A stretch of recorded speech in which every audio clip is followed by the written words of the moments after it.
bersama dengan waktu. Ruang redaksi memberikan kabar terbaru. Sultraline hari ini.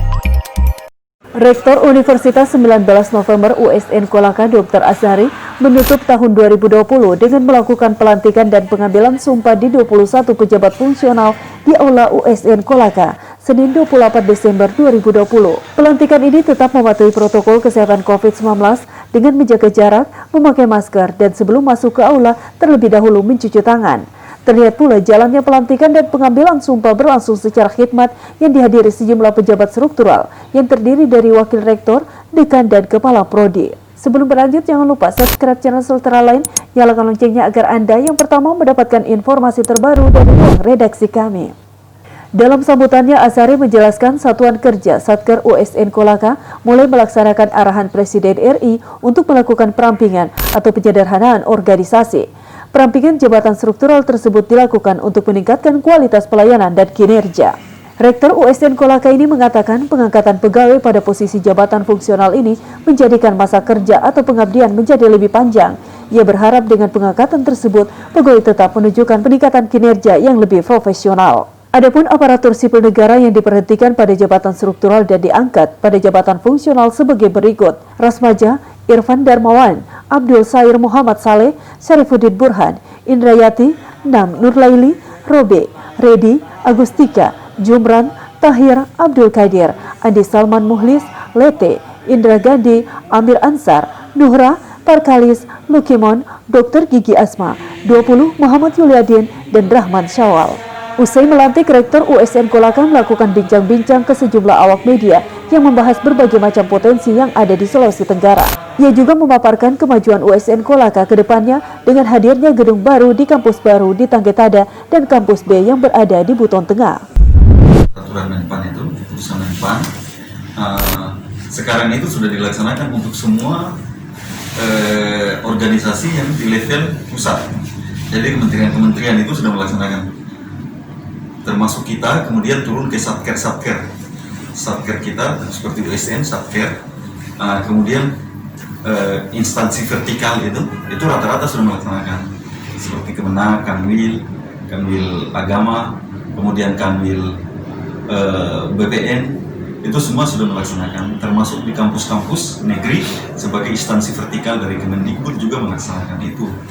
Nah, esensi daripada upaya dari pemerintah ini, dari Pak Jokowi ini, adalah bagaimana caranya supaya organisasi pemerintahan kita itu memiliki daya saing. Saat ini kita terlalu banyak struktur. Saya sebagai peneliti yang konsen untuk memperbandingkan struktur organisasi dan pemerintahan di Indonesia Malaysia, itu mencatat bahwa kita punya struktur memang terlalu besar dan lengkap. Sri Mulyani saja di Kompas tahun 2019 dia juga menguraikan bahwa APBD Indonesia itu dihabiskan 75% lebih hanya habis untuk belanja gaji pegawai, termasuk untuk operasional rutin pemerintahan. Sementara untuk pembangunan itu rata-rata kurang dari 25% yang bisa digunakan untuk pembangunan atau belanja modal bagi pemerintah daerah di Indonesia. Nah, saya punya penelitian itu untuk Sulawesi Tenggara, saya bandingkan dengan Sabah. Jumlah pegawai di Sabah itu tahun 2019 itu hanya sekitar kurang dari 10.000 orang. Sementara Sulawesi Tenggara, jumlah pegawai pemerintah daerahnya, Provinsi Sulawesi Tenggara beserta kabupaten-kabupaten itu lebih 100.000 orang kayaknya. Lebih. Karena untuk pegawai negeri saja itu ada 73.000 orang. Nah, ini terlalu besar. Sementara jumlah masyarakat, luas wilayah, jumlah penduduk Sabah dan Sulawesi Tenggara, jumlah wilayah itu juga mirip-mirip saja, tidak memiliki jauh perbedaan yang jauh. Apabila ditelusuri, hasil alam yang dihasilkan oleh Sulawesi Tenggara jauh lebih besar dibandingkan dengan Sabah. Hasil kita nikel, kita itu pusat tambang nikel yang besar di Sulawesi Tenggara, di Indonesia. Tetapi kesejahteraan penduduk kita, angka-angka kemiskinan itu indikatornya kita terbelakang, di bawah dibandingkan dengan negara bagian Sabah. Data-data lengkapnya saya punya semua. Ada survei Sabah Malaysia terbaru punya semua.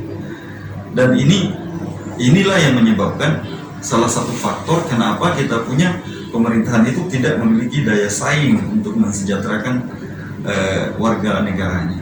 Jadi apa yang dilakukan oleh pemerintah sekarang dalam hal ini perampingan struktur organisasi itu adalah sebuah tindakan yang tepat. Karena dengan ini berarti jumlah pegawai itu tidak berkurang. Artinya tidak, yang pensiun jadi tertunda. Tadinya pensiun itu akan diperpanjang dengan sendirinya menjadi 2 tahun pada saat dia fungsional. Kelemahan dari kebijakan yang sekarang dijalankan ini, kalau pandangan saya, adalah tidak memilah gitu loh. Tidak ada pemilahan yang lebih jelas daripada kinerja pegawai-pegawai administrasi yang telah ada sebelumnya. Nah, tidak ada pemilahan. Jadi langsung jeplak begitu saja, masuk ini usulkan masuk langsung jadi pegawai administrasi, ini pegawai dari administrasi langsung fungsional. Karena kita harus jujur, kualitas pegawai-pegawai kita, saya kira ini berlaku di seluruh Indonesia, itu tidak semuanya bagus. Karena itu juga dari sumber input pada saat penerimaan awal di masa-masa lalu. Nah, keahlian yang kurang pada saat dibawa ke jabatan fungsional begitu saja langsung dimasukkan, itu sebenarnya hanya memindahkan manusia saja, hanya memindahkan tempat dari sini ke situ gitu.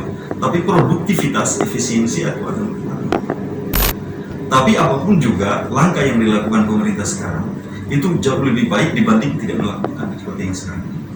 Tapi ke depan efek ini akan kita rasakan mungkin 5 tahun, 10 tahun yang akan datang.